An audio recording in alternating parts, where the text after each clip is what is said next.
What's up, everybody? Welcome to another awesome episode of DECKSIDE. I got Sean Nana here in the house today. We got an awesome guest coming up in just a moment. We got Sailor Gary in the house. Let's bring him up.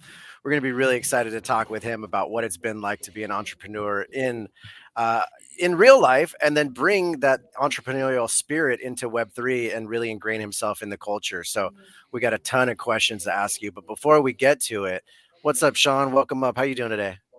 I'm doing well, doing well. Excited to have Sailor Gary here. We partied many times.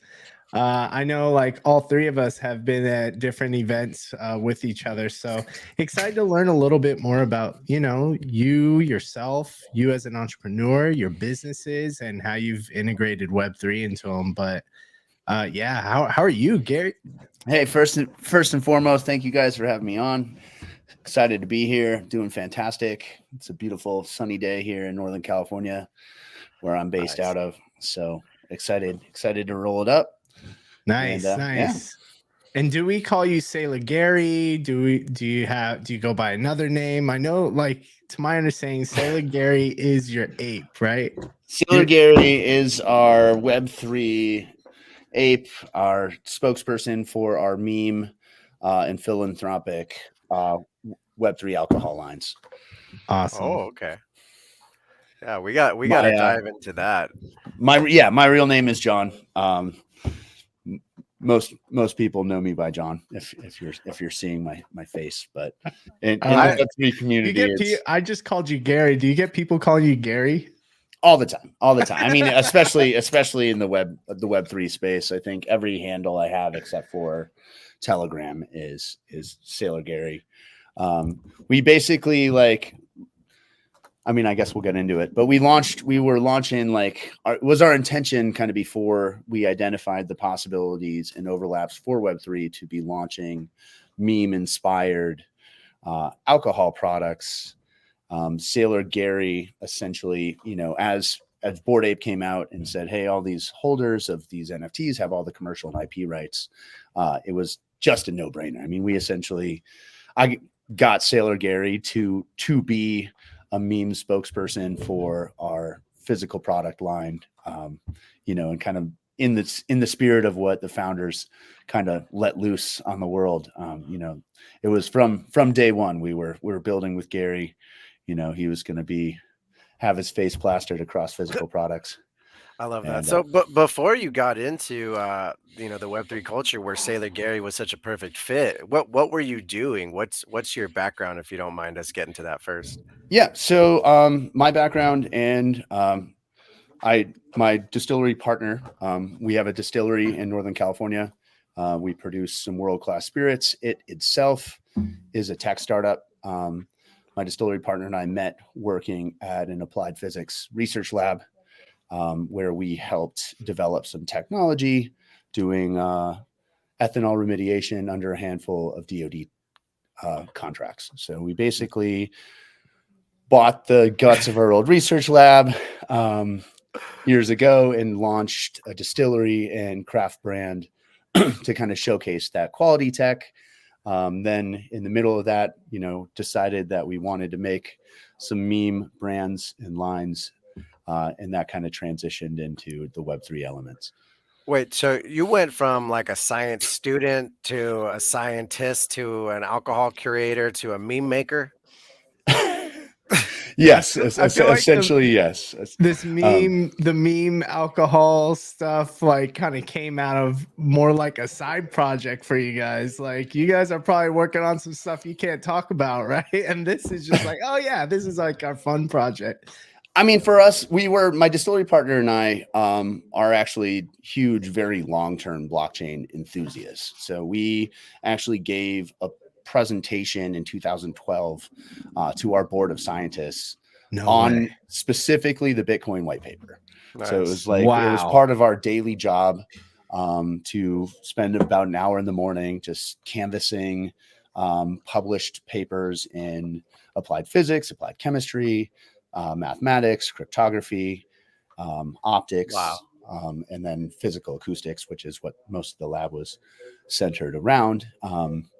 And basically we stumbled across what we thought was really a really cool proposition.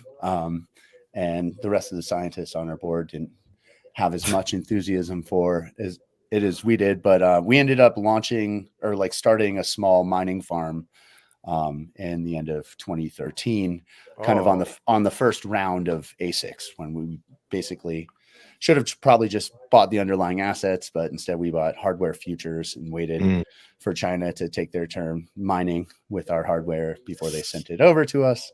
But that was kind of how we got oriented with what blockchain Bitcoin is. But we didn't start building in that space aside from heating up our attics to 120 degrees running the servers. Wow. We ended up, yeah, I mean, flash forward. I had actually left the research lab. My partner was the longest tenured individual at the research lab. He was there for around a decade. He was approached to help sell the guts of the lab on consignment. We decided we had better ideas for some of the technologies, including the ethanol technology. Started making alcohol, realized that itself is a brand war. You're fighting a lot of miles on the road and a lot of other big dollar competitors. And we said, hey, let's make some memes in the meantime. Let's have some fun. We want to do some cool stuff with different nonprofits, but we didn't want to kind of virtue signal our brand the same way everybody had. I mean, 1% for the Planet is a great nonprofit. It just doesn't have that kind of tangibility. It doesn't have like, you're like, oh, wow, I'm going to buy that because I see this logo. It wasn't real. So it was really, I was like talking to one of the main buyers for a major grocery store chain in California about relevance, about packaging relevance and product labeling relevance. And our craft vodka had won a bunch of really, really prestigious awards in the distilled spirit space. So I was talking to the buyer. I said, okay, we're proving this out. We've gotten a lot of acknowledgement relatively early. How do I make this go faster? My background, I explained where we're coming from. He said, let me put it this way. If you had the head buyer for Costco was one of your best friends growing up, nationwide, and he was willing to put several pallets in New York and New Jersey, it'd be a great cash play for you, but your product won't sell through unless people know about it, and you'll lose your ability to continue to sell with these retailers. So it either takes millions and millions in brand building and brand campaigns, or it takes you fighting the ground war for 5 years to build a brand, And so, and I'm like, what if I just, and this was winter of 2020. I said, what if I just put a dog on a rocket, called it Doge Vodka? He's like, if you have 100 cases, I'll take it, but I probably won't take it in 3 months. And so that really got us thinking about memes. We wanted to make that authentic if we were going to do projects, not just launch name for gains campaigns. And basically thought originally, about NFTs. How could we append digital art? How could we bring in, different styles of technology that we are fond of and really kind of integrate that into what we're doing. Started looking at what it would take to basically integrate NFTs on physical goods in 2021, like early 2021, and just basically week after week had our minds blown on what the actual implications were long term for the whole consumer packaged goods space, what it means for like customer databasing and like what, obviously we were hopeful it might have a faster adoption curve, but still, we're 100% convinced, that blockchain technology itself will be a invaluable piece for consumer packaged goods. If you're looking at loyalty programs, you're looking at, discount codes, all this, you're looking at, who's your community, who are your product holders, why aggregate receipts, why aggregate, my online data. I can look at a ledger right now and I can see who owns all of my assets. I can also look at my competitors, ledgers and give targeted discounts to their holders. So, it was, and of course you're going to eventually then need to move to private ledgers and, people will have proprietary stuff. But, for us, what was an obvious like financial tool for the past decade that we turned red in our in the face, you know, trying to convince our friends and family of the value of, you know, all of a sudden it was so obvious, you know, that this technology has value propositions across hundreds, if not thousands of industries, you know, from art to finance to consumer packaged goods to, you know, all the things that we're excited in here about. So as you kind of go from ideally joking, like let's throw a Dogecoin on and it goes and that seems to work, right? You got it out and it's having a little movement, I would imagine, based on some conversations we had. But like, how do you go from that Dogecoin vodka then to slapping bored apes and mutants and doggos on vodka as well? Like, where does that expansion of culture start to begin? Yeah. So the first product we actually put out, we had a QR to mint protocol built. It was novel at the time in mid 2021. We basically partnered with our local Humane Society. This is the original bottle. It is called Premium, which is obviously a meme.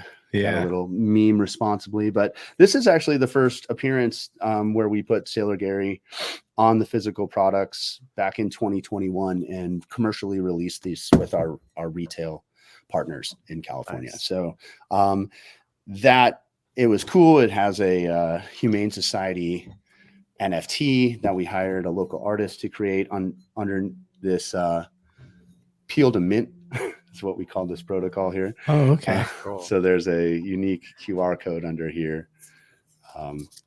These were like individual stickers that were put on one at a time. Nice. You have to do some non-scalable building to all of it were unique QR codes. 1,500 unique QR codes. We had to print them out individually and then put a piece of, you know, there were better ways you could think about it. You're like, if I could get like a scratch off, if I could, you know, how do I really enforce that I'm not having these NFTs just essentially taken off the shelf? It was such a new concept when we were doing it. We said, hey, we'll release this in relatively small quantities. Very few people will. We built it on Matic, so it was free to mint. And in that itself, while it was really important for us to kind of make that first step in terms of like how people capture NFTs, where they are, what they mean. That NFT flash forward gets you annual access to the Jazz and Brewfest that the Truckee Humane Society put on every year. It's like a $30 to $50 ticket, and it gets you token gated discounts on our site. But that's cool. At the end of the day, it was a monstrously painful experience because the brand didn't have like universal traction ability, and it really required a lot more explanation than we had given it from like a consumer experience standpoint. And so the next iteration, that was like our, you know, Web 2 to Web 3, we're selling actual NFTs in grocery stores to essentially normies who like animals and memes or you name it. And then we kind of went from the other direction and said, okay, now we'll make a Doge vodka. We'll basically have that purchasable from an NFT itself. But it was kind of in this transition from premium to Doge that we realized the value, like it was forest for the trees type of stuff, or we're not even the value of like the Web3 cultural, you know, movement. Really, that this was profoundly more than, you know, just a technology revolution, that it was in fact this digital renaissance, you know, for art and culture, and like really, you know, a really lightning strike type of moment. Well, I think there's a lot of lessons that you probably have learned and insights that you gleaned from trying something out that was really related to the technical aspect of it, right? Like, how cool is it to be able to mint an NFT that gives you utility? And here you are, maybe I would imagine collaborating and onboarding with the partners that you're working with to be like, look, this is what this enables you to do. 100%. We need to figure out how to make this a reality? Yeah, in that vein, I mean, it was when we were talking to nonprofits for the first time and we were explaining like, hey, here's a piece of art that we've made. The way you guys are going to think about it is we're going to give you money on the initial sale, but we've also programmed this royalty into this piece of art, which is Humane Society art. And this is really how you should be looking at customer databasing going forward. Right now, I'm deploying something with very little actual tractionability, but some non-zero amount where I'm releasing Humane Society inspired art that has a programmatic royalty, essentially zero overhead revenue generation potential for a nonprofit without requiring them to do any learning, any new system integrations, zero overhead costs. And they will forever have a living database of who has supported them. I have an overlap of vodka enthusiasts and animal lovers in Northern California, but this is, you guys have banquet dinners, you have nonprofit galas or whatever, like give out NFTs to the people who donate the most. Give out, something for very little value that gives people a status symbol or gives people a pride point to, say, hey, I was part of this event. I was part of this. And you can endlessly gamify what it means to hold that piece afterwards also. Not only is it just an optical, cool, I donated $1,000 to my local dog nonprofit, but also now I get, a $5 discount on the for-profit events that they throw, or, you name it. And it was just such a one of those week after week kind of light bulbs going off where you're saying, man, stop sending me mailers. Don't send me, stop. I'm sure everybody has experiences donating $10 or something to a nonprofit as a kid, and then for the next decade of their life getting the, please send us more money. And you're like, I guarantee you've eaten up 4 times my donation in just stamps and paper. How many texts and emails I get from both parties asking me for $5 every day. I feel you on that. Whoops. I'm so sorry. I supported these animals in 2013 when. Yeah, so it's quite interesting how that works. But no, the technology and being able to reach a wider audience, because it sounds like with your product, you're fighting the big brands and the big boys in the block in a matter of speaking. So, one of the things we always talked about was in the Bored Ape culture, one of the ways to stand out was you're only in a sense competing against 10,000 Bored Apes, and 20,000 mutants. So the competition pool is much smaller, right? So when we go to a lot of these events now, we actually see your product, displayed proudly at a lot of these Bored Ape events. And I'm curious, how do you go from having this idea of like slapping my ape on it to then reaching out? Yeah, this is my beautiful face right here. But then like, how do you go from starting this idea and then getting it into, actual events? Like, I'm sure there's a lot of other entrepreneurs out there who would love to, possibly go on that sort of journey of like ideation, creation, product, and then at an event that you're proud to see it at, right? Like a Bored Ape event, let's say. How did you go on that journey? Like, could you give us a little insight, perhaps? Yeah, I mean, SpiritPunks itself is essentially a portfolio of spirit products. So we have Doge Vodka, GM Gin, GN Gin, Bored Vodka, which we launched originally in 100 mLs last fall. We're in a handful of communities. Most people who are in the Web3 space are part of a group of communities, and Bored Ape is obviously very, very dear to us. It's obviously the brand spokesman of our entire liquor portfolio, but also, the really like the lightning strike moment that started this distributed IP build. And to just kind of address something you said a second ago, that you're essentially looking at working against your competition is relatively small because you only have 10,000 people. I would say we actually look at it the other way, that we have 10,000 people building with us, and that we have an opportunity even though it's at its infancy now, to really be part of the leverage capacity of 10,000 other potential builders building behind us. And that's what, where we see a lot of the value potential, is that you all have this, these images, these iconic, now more and more iconic images. And it's not specifically any one image that is valuable. I mean, in the ecosystem, we all see,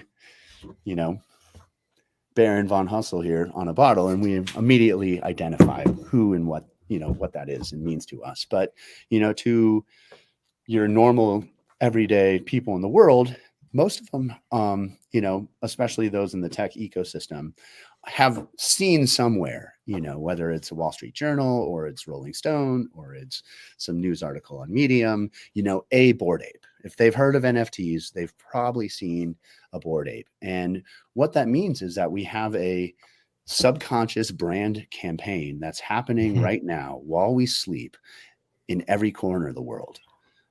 And to really put that in a value idea it's massive. It is huge. And that manifests in me walking into bars, whether it's in Miami or in LA or San Francisco or New York, and saying, hey, I have some vodka I make.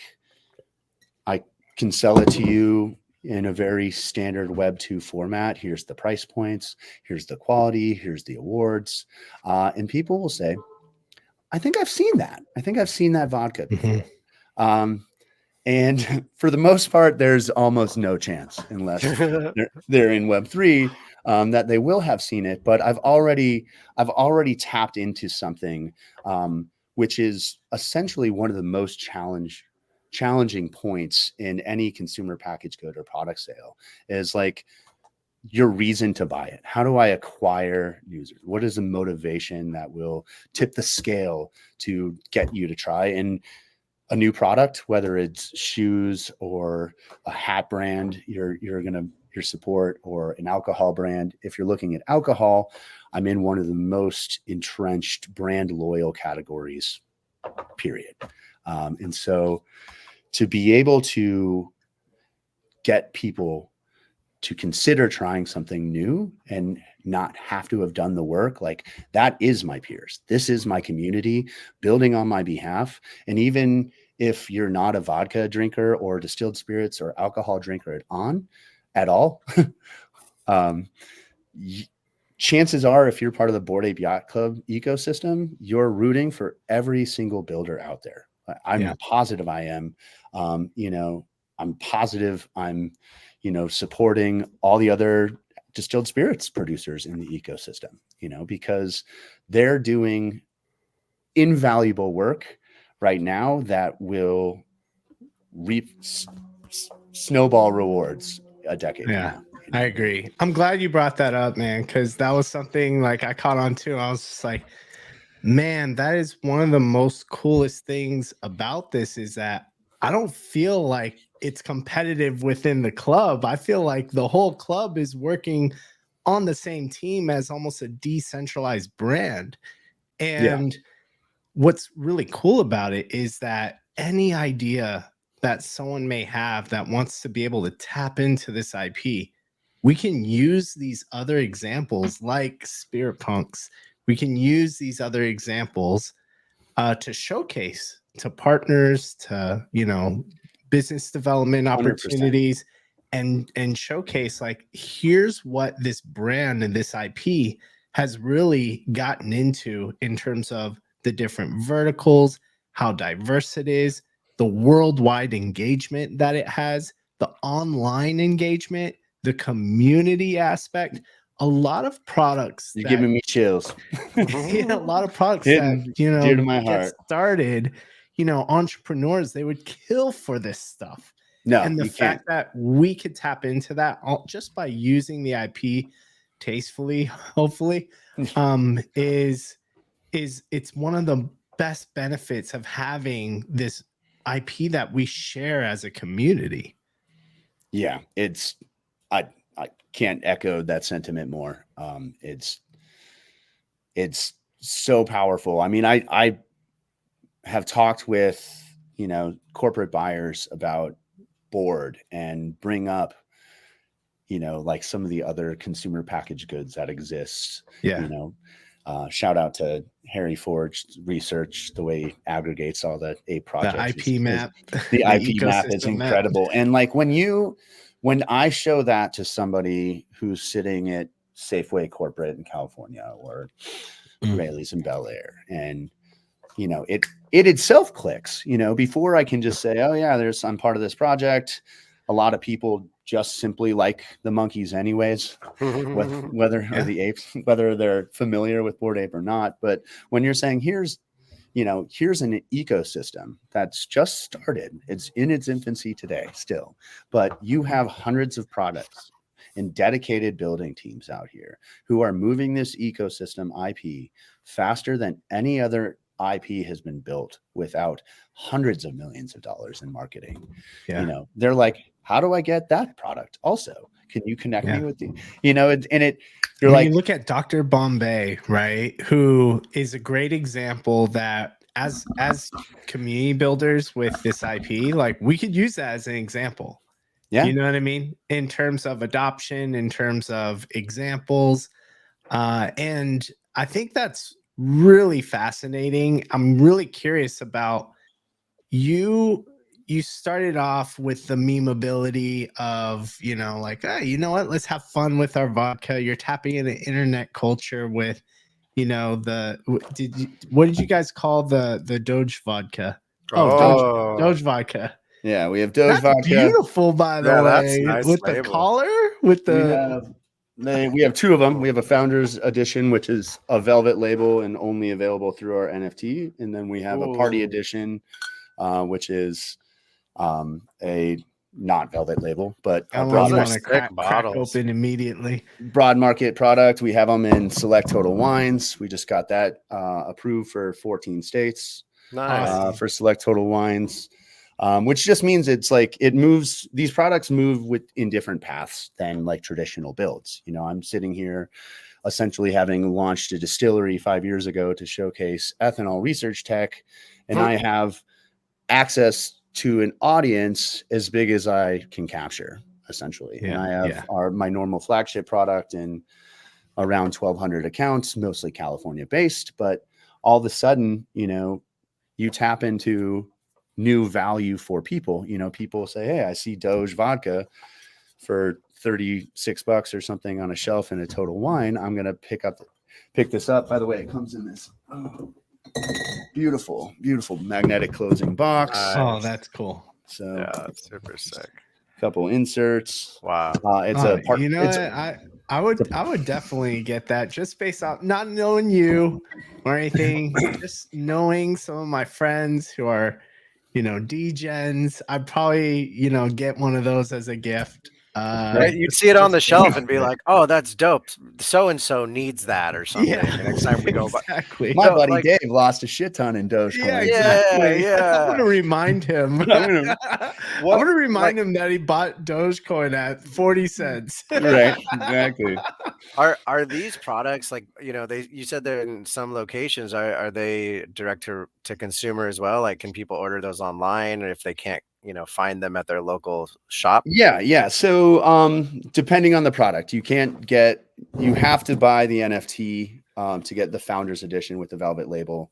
And really that was similar to Premium, where it was showcasing a tool we had built, the QR to Mint protocol. Doge Founders Edition, we built one of our most painful and valuable learning experiences in our Web3 journey so far, is we built out a Shopify checkout experience generated on chain from the NFT itself. Oh, wow.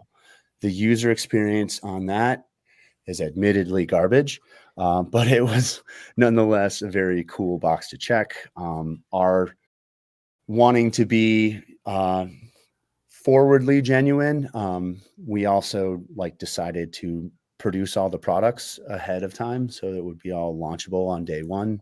Oh, nice. And that just locked us in with tens and tens of thousands of dollars of inventory that we had a crappy user funnel for.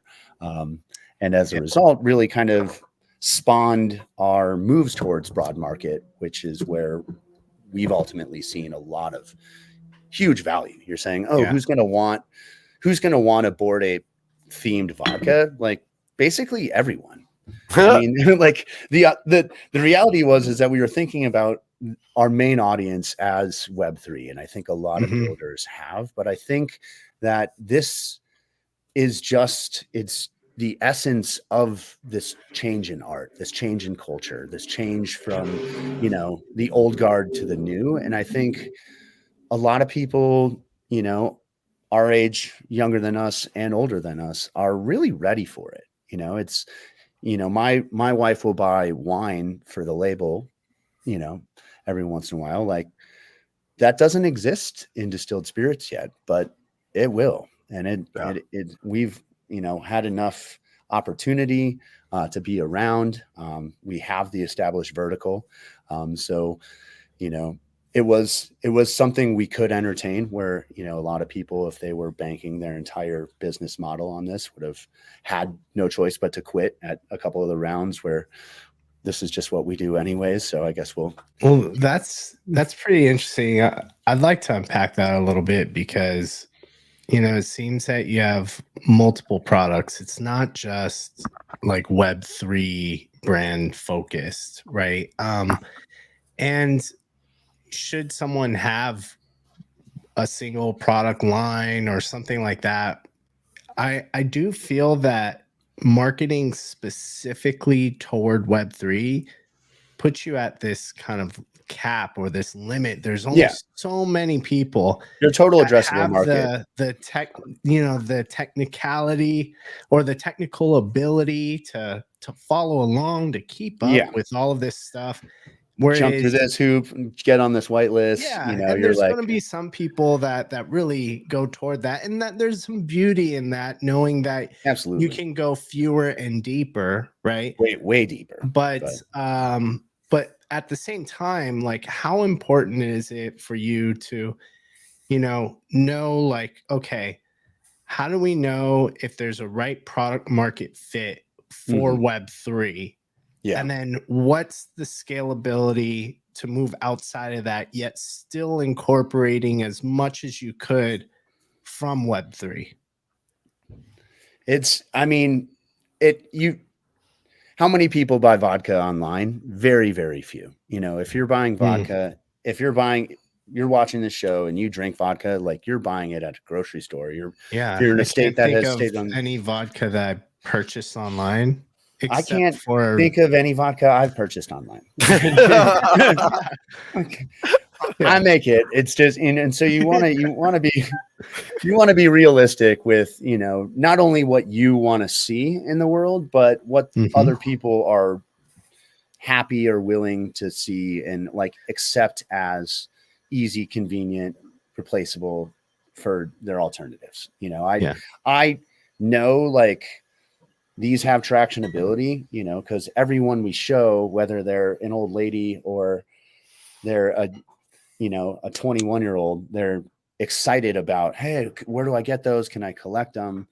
But it has to be convenient.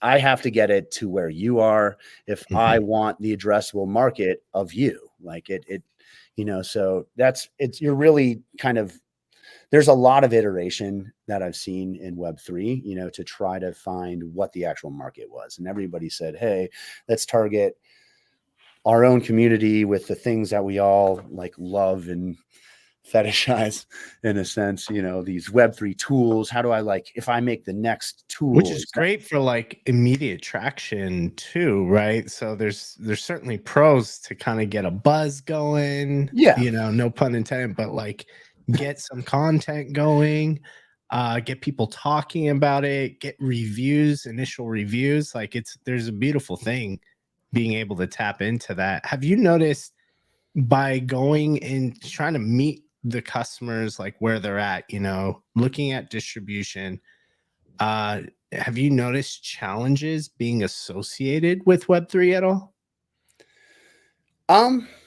No. I mean, I think that's something a lot of people are talking about right now, especially with like the stigma of the terms NFTs and the stigma of digital collectibles. But when I'm bringing a product to you, people just see this as vodka and art on its face. They might know that's a Bored Ape. They might not. If they see a handful of them together, they're going to say, wow, those look good together. They look good next to each other. I want more. And, I want to collect them. What's their price point? If the price point's $90, they're not going to change their habits because a normal bottle of vodka that they consume on the regular is $20. They're buying, the American Goat Tito's, or they're buying, Grey Goose, or we're saying, hey, if we can get you better quality products, or at least as good, but in our case, better quality products, and we can get them to you at a price point that is absolutely competitive or commensurate with what you're paying otherwise. What is holding you back? Is it right? And so when you're kind of moving that question back to the end user, I think you're a few steps further in accomplishing what you're trying to accomplish. You're trying to form habits, and again, the hardest thing in alcohol is getting somebody to try it. If I have that up front, you're going to stick around or you're not. Like, with our vodka, I think if you're a vodka drinker, that's a high conversion. But unless it's available at your grocery store, I don't expect you to go out of your way and spend an extra 10 minutes going on an online portal when you're shopping every week anyways, right. So, to tie that in, to circle back on your question. I think you're drawing the line clear. I think you're going to people are going to have more polar opinions about it right away. They're either going to say, nope, absolutely not. That's silly. That looks like a joke. Or they're going to be say, wow, hell yeah. Is that actually good vodka? And you're like, try it out, bud. Tell me. I mean, I think about what you guys were talking about a little bit ago, all the different brands and the Bored Apes next to each other when they're displayed, and that collectability, right? And you said previously your wife had picked wine bottles based on a label, but people are more brand specific when it comes to their alcohol, right? Like when I go for whiskey, depending on my price range I'm looking to spend, I know exactly where I'm going. And that with wine, I've bought Snoop Dogg wine because the label looked cool. No idea if it was good or not, but I enjoyed it after the fact. The and then AR aspect. like and so when let's imagine I'm in a store and I pass by and I see these two characters right there. You're not going to see it because of the green screen, but all of a sudden that intrinsic collector characteristic I have in me is activated, and now I'm like, oh, I think those are cool. And I know my mom would see them and go, oh, I've seen those monkeys before. My son might like one, and it starts off maybe as a gift kind of joke, but then you do try the product and you're like, wow, this is pretty solid for vodka. And I don't like vodka. I'm a whiskey drinker. I tried your product and I was like, okay, this is a different thing. And if I'm having a Bloody Mary, I'm gonna drink this vodka now. It doesn't don't start new habits. Just anyone watching, don't start any new habits on our account. So I want to get to this point though, because Bad Teeth, another ape in the community, has his 288 vodka, and I'm sure Andy you're has familiar with them. Killer whiskey. Just shout out there if you haven't had a chance to try it. I gotta try. But this is what I'm talking about when I think about what you guys, took my point and flipped it in a matter of speaking, because you're right. Like as I look, it's all these people who are not competing, but collectively building side by side. And it's kind of a wider net you're casting, because you don't want to just appeal to the Web3 audience. I know that no one's using NFT phrasing that often anymore. Like that's starting to go digital collectible, or just not even a phrase being used, right? So I could definitely see that difference of perspective, guys, and I appreciate you flipping my original thought, so I could see it a little differently. The other thing about Web3 that we've all had the luxury of experiencing is exactly how collaborative it actually is. You go from distilled spirits, which is super, super, super competitive, very cutthroat in actual practice in the real world, to an ecosystem where really it's one of its core fundamentals is the idea that we're building together and that all high tides, raise all ships here. And so even inside the subcategory of like alcohol in Web3, we've really had just nothing but incredible support from what on the face would look like competitors, but Right. and it's so refreshing. I really can't understate it. Bad Teeth, has offered to help us do different styles of distribution or connect us to the people who he has his products online, direct to consumer with, and vice versa. We've given a handful of other both consumer packaged good builders, but also alcohol builders. Here's everything that we have hit our head against the wall on. Here's where we are at with, integrating crypto payments for alcohol, which has its own extra special fun hoops to jump through. Right. And, because when someone breaks through, like it's just proof that everyone else now has a capacity to break through. Yeah. And we all want and need these tools built. And so it's just, it's, shout out to all the builders in Web3 here who are, this is the best. This is the best. I mean, it's a great time to be in. Would you say it's part of the network effect? Because like maybe you wouldn't offer that same sort of help to a competitor if they weren't in a NFT club that you might be in, just out of curiosity, or is that just part of the culture of where fuck your 'em. business has led? No way. No, everyone's in alcohol is your competitors are. The way people get busted for like compliance things for the most part by like ABC, which is alcohol beverage control, is other people report them. Wow. I mean, they're like, oh, we saw you giving away Wow. free hats and that's over $5 and you're jumping through, just stacks and stacks of alcohol compliance. And I mean, what has been really challenging is like running this out for 3 years and moving, being in different states and making sure to, really button up the compliance side of things, especially when we're like, I'm now going to places that, right now we're looking into getting product at Ape Fest in Hong Kong. I have spent so many hours on so many phone calls talking to, the international trade, president of the international distribution of spirits. I'm talking to the Hong Kong consulate. I'm talking to the U.S. equivalent office in San Francisco. And I'm still putting it at 50-50 that we'll get product anywhere. And we're not, where it's one thing if I, can slough a couple bottles on to the yacht at the first Ape Fest in New York. There's a little bit of headroom if you're like in your own turf and your own territory, but alcohol is a global game. And, there's all of our competitors, our real competitors are billionaires. So, we just want to, it's been an interesting space to like be fleshing out consumer packaged goods for Web3, but we're excited that we have been able to do what we have. And the amount of stuff I've learned in the last 2 years is more than the previous 10 years of entrepreneurship combined. Like no question.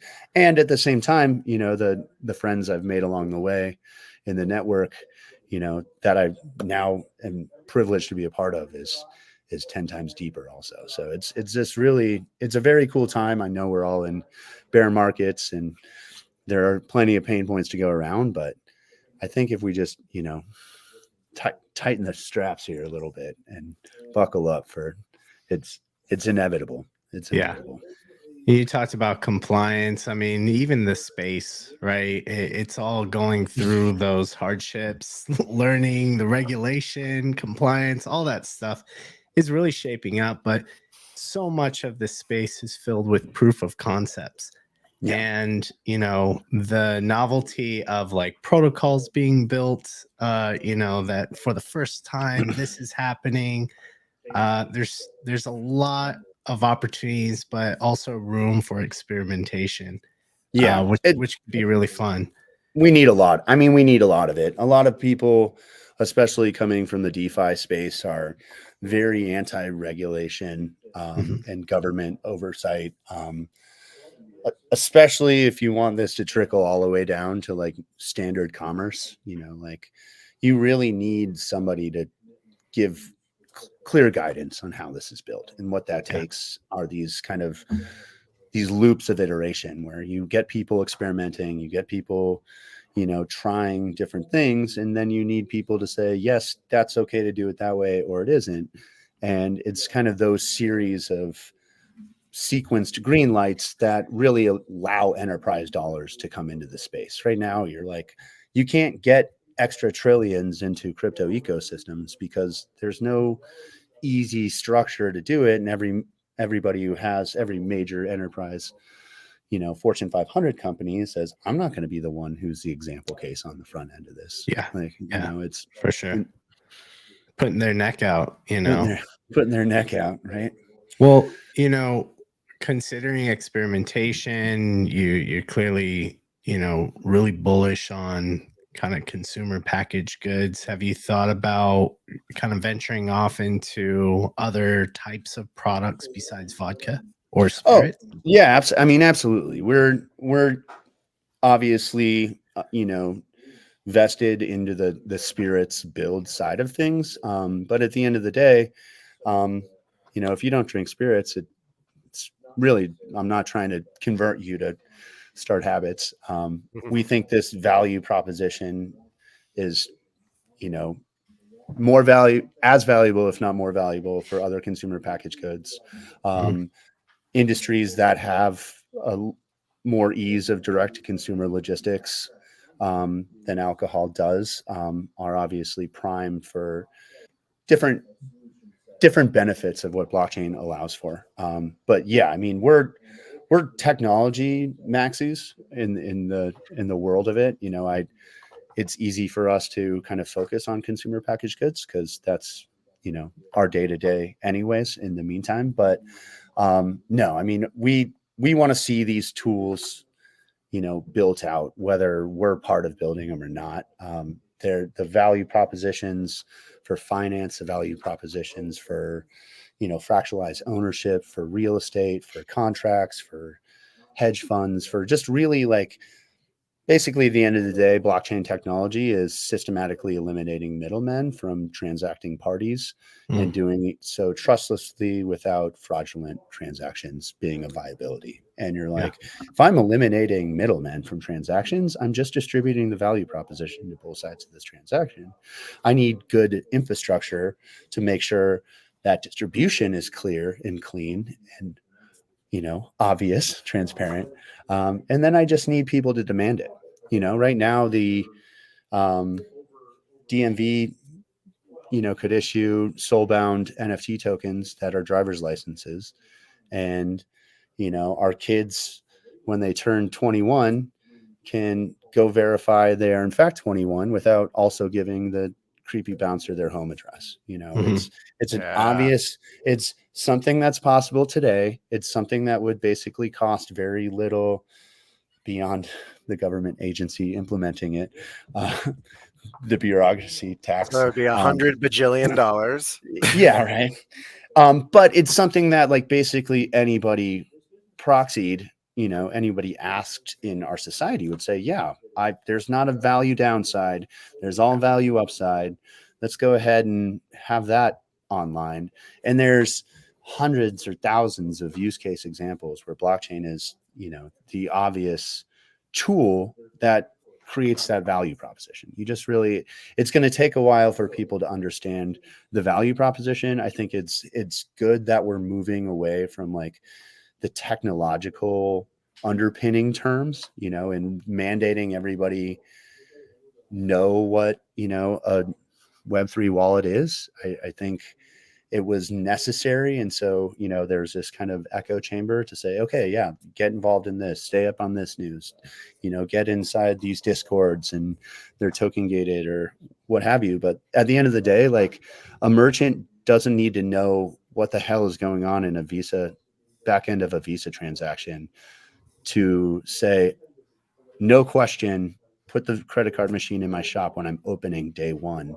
And that's because the value proposition is there, and I think the value proposition of blockchain is there. I think it will become more and more obvious, but you need some of these builders, some of these iterators to throw the spaghetti at the wall. You need some obnoxious oversight bodies to say yes or no. Ideally, you have more progressive oversight bodies that don't brain drain talent out of the US for the next decade, but different discussion there. And then, that really kind of catalyzes what I think are like the next steps for blockchain. I think you had this first decade, where it was like this really dry, very tech heady idea of, okay, the best use cases, we should all replace Western Union and remittance should be solved across borders, unstoppable transactions, no brainer to my friends in finance, but also very, very challenging to explain. And very disruptive, which causes a lot of friction. Yeah, you're like, and so forth. But it's like those building blocks, then someone builds this on top, and then someone builds this on top, and all of a sudden the tech becomes like these Lego sets that you can just constantly build off of each other, and certainly evolved along the way. I remember just seeing, like, on the timeline recently, it was like they just installed a credit card machine at like a Burger King, and they were interviewing customers, talking about it, and they were just like, yo, like, I don't know about this. If I have the cash, I just want to pay. I hope this doesn't make me wait in line just so it can, like, because it would be a dial-up modem probably, and like go ping the server, wait for the transaction to come back, call the bank if there was a problem with it. Like, there were 100%. so many things that took, the payment process of like digital cash. Like, it took a while to do that. And now, like, who uses cash? There's places that don't even take cash. You can't even buy a cocktail on an airplane anymore with cash. I didn't even bring my wallet today to get a burrito. I just paid with my phone. Right. So it just goes to show, like, sometimes when this technology gets rolled out, oftentimes, like, the tech is really met with that friction point, especially early on, but there's that famous like sign for, like, the internet, loses hundreds of thousands of users, will it survive? From like 2003. We're in that phase. Will it survive? What the fuck are you talking about? Well, pardon the my fact French. that you're still here, you're building in the bear. This is probably one of the best times to build. Would you agree? Oh, hands down. I mean, you're sitting here, you have the same ecosystem where the people here are obviously, supportive, collaborative. You don't, frankly, the frenzy market of, 2022, spring of 2022 was just a bit much. It was the first time, where me and some of my business partners, going to events were like, there's so much frothy bullshit here. Like, are we thinking about this right? Is this the audience? Is this and prices dipped a little bit. It took some of the air out of the room. I think you thinned out, I think a lot of people have stepped away because they needed to for financial reasons. And I don't think those people are gone, but I think a lot of the people who were here just for the money grabbing, just for this, like, the hype cycle itself, I think it's important to have some cleansing cycles here in the ecosystem. And I think if you are building now, it's because the value proposition is that much more obvious. Yeah, it's clear. Well, Feel and you like, you also gotta love the refresh cycle. With every tide out comes a new tide in, and you yeah, have a whole new group of people who are excited, who now can enter at a range they could afford, and they've been waiting with ideas to build or to associate with, or whatever it may be. So I love that you have put so many apes and fellow friends on your bottles.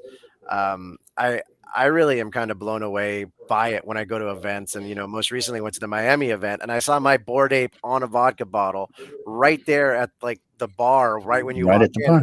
and I lost my mind, and I was He so told the excited. bartender, right? Yeah, yeah. I was like, "This is my ape. This is me. This is why I didn't care." This is So why I we all, didn't care. yeah, we The took a bartender picture picks up the together. bottle, looks in the bottle, looks back at Look, you, looks in the bottle. spitting I don't know. image.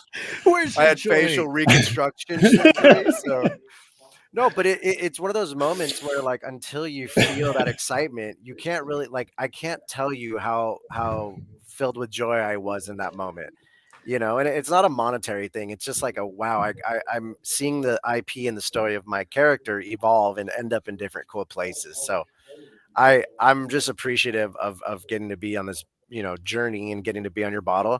I hope Sean gets to be on a future bottle Yeah, round. how does one kind of like contribute their IP? Like, what was that process like? How do you plan on continuing incorporating other people's IP? What's the Yeah, deal? I mean, what Made by Apes has done is obviously awesome. You're cataloging, how everyone's building, like what it means. I think, it itself, you know, demands, its own growth, it demands refinement. How do you initially you're licensing one ape with one product. If you're having the same product with multiple apes, or you're having multiple apes on one product, you're going to want clarity from that. Basically, for us on the initial round of kind of IP integration, we want to look at it like, what does it look like 10 years from now? We're not selling luxury one-offs right now. We're not selling your unique, I'm going to sell you a 6-pack of your own vodka for $500. I want to put your, different people's assets because they look better together as a community. If it's just 50 bottles of Sailor Gary on board vodka, you don't understand what's actually happening. You don't understand.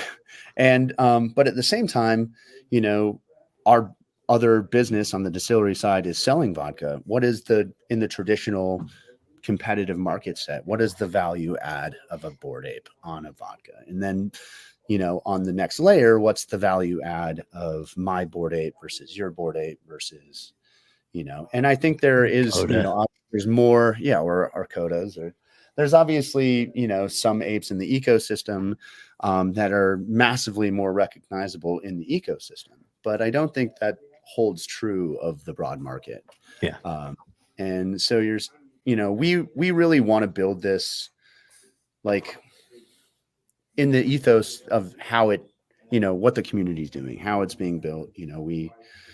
We want this to be our community's brand. We want to give basically everybody an opportunity to have something they're proud of that they own on a bottle of something they care about, see it, where they want to see it.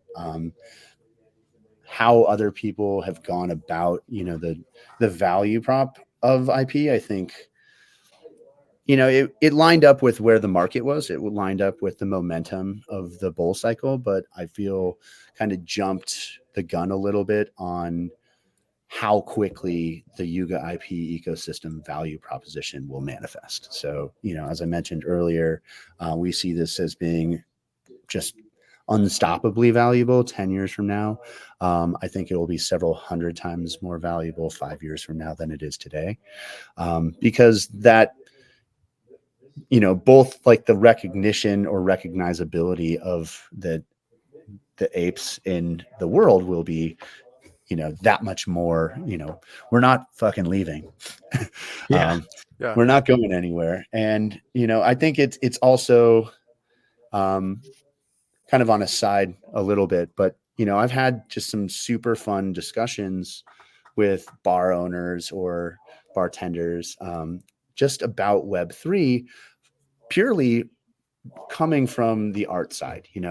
These are licensed NFTs from community holders. What this NFT collection did is they gave everyone rights to their character. And it might not be the best example for reasons or not, but I say to people, I say, hey, it's kind of as if Marvel or Disney came out and made a 10,000 character universe and said, here, buy your character for $200, go do what you want with it.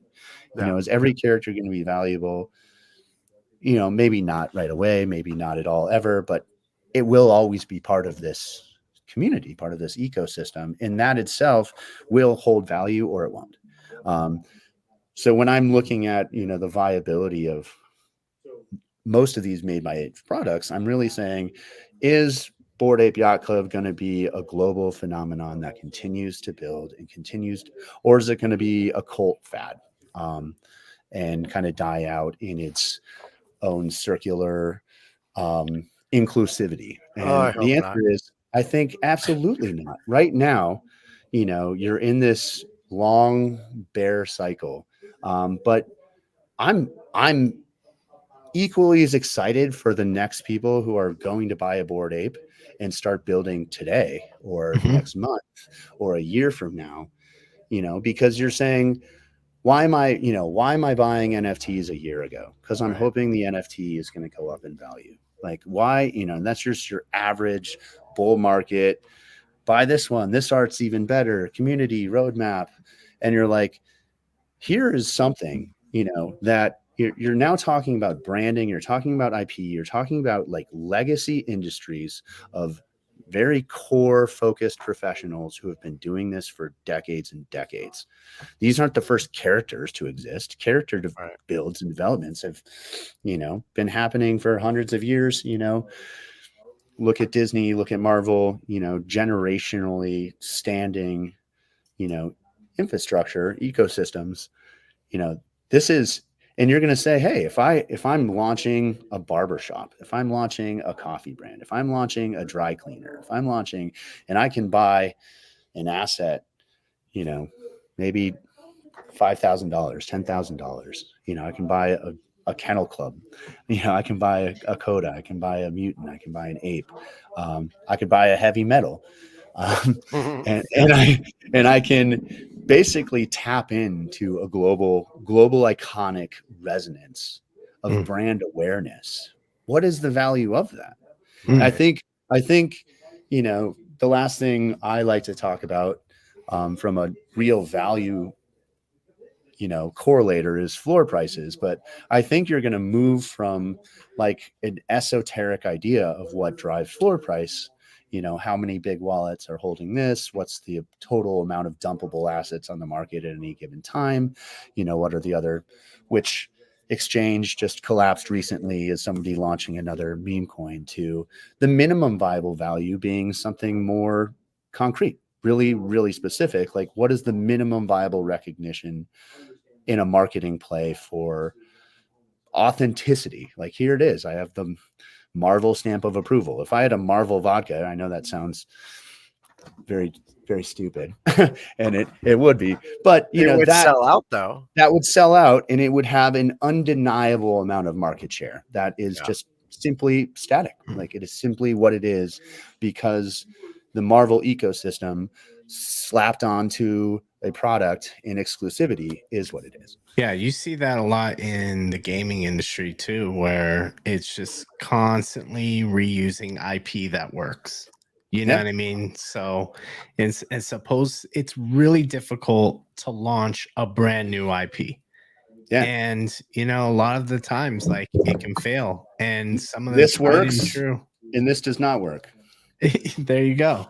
But it's the same thing inside, basically. Yeah, I mean, this was a 2021 batch, and this is a 2023 batch. But they're both vodka. Yeah, we use the same technology, and it is both the potato. I really just am appreciative of you spending a lot of time and answering a lot of these great questions, and for all the entrepreneurs out there who have been eager to kind of envision what it would be like to enter the culture the way that you have, and see the playbook. it's been quite a journey to see you build Sailor Gary over the last 2 years alongside your already established alcohol company. So I kind of want to leave maybe with this sort of question is like, what's next for Sailor Gary now that you're here, you've decided you're not going anywhere. What's next for you and your brand? Yeah, I mean, not going anywhere. We're basically we want to put this in place very conscientiously. We don't want to, jump the shark, so to speak, in terms of how and what we're promising. SpiritPunks is looking at broad market plays and in staying in line in track with kind of where that addressable market looks to be going. If we can get soft international distribution, it's going to start out as optics for the most part. I'm not going to it takes $40 million to launch a national alcohol campaign in the US alone. If you're looking at international, obviously add maybe a zero.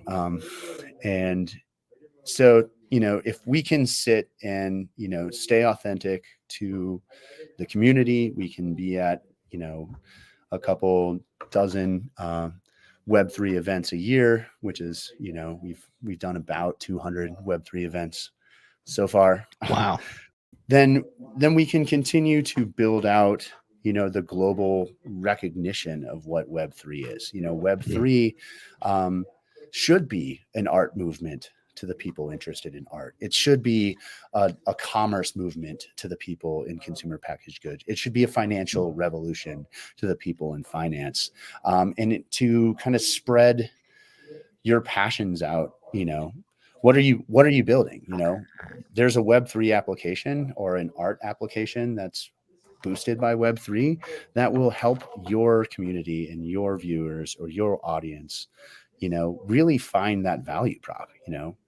Circling back a little, when I, to get people excited who are in bars, who are sick of NFTs as a term, and talk about this distributed IP build, or the value of, distributed IP ownership. Those are the value moments that people say, wow, maybe this isn't just some frothy meme coin infested, group of degens.